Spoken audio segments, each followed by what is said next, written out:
अस्सलाम वालेकुम। बकरियां जंगल में घास चर रही थी। एक बकरी बड़ी शरारती थी। वो घास की तलाश में इधर उधर फिरने लगी। ज्यादा की हिरस और लालच में जंगल के घने हिस्से में चली गई।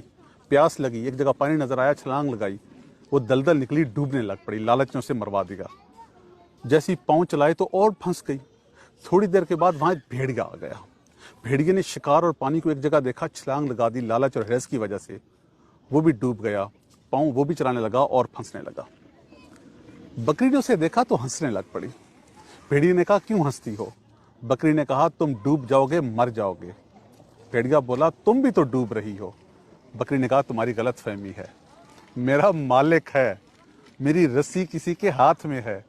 जैसे ही वो घर बकरियां लेके जाएगा, गिनेगा, उसे एक बकरी कम मिलेगी तो वो मेरी तलाश में आएगा और मुझे यहाँ ढूंढ लेगा, बचा लेगा।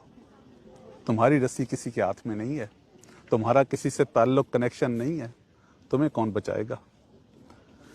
रब के साथ ना जिसकी रस्सी मजबूती से जुड़ी हो ना, कनेक्शन मजबूत हो ना, तो जब वो दलदल में फंसता है तो यकीन कीजिए वो मालिक और खालिक कोई ना कोई सबब बना देता है। अपने मालिक के साथ अपनी रस्सी, अपना कनेक्शन अकेले में, खामोशी में मजबूती से कायम रखिए। डूबने लगेंगे तो वो बचा लेगा। रस्सी तोड़वा देंगे ना तो फिर डूब जाएंगे। वस्सलाम।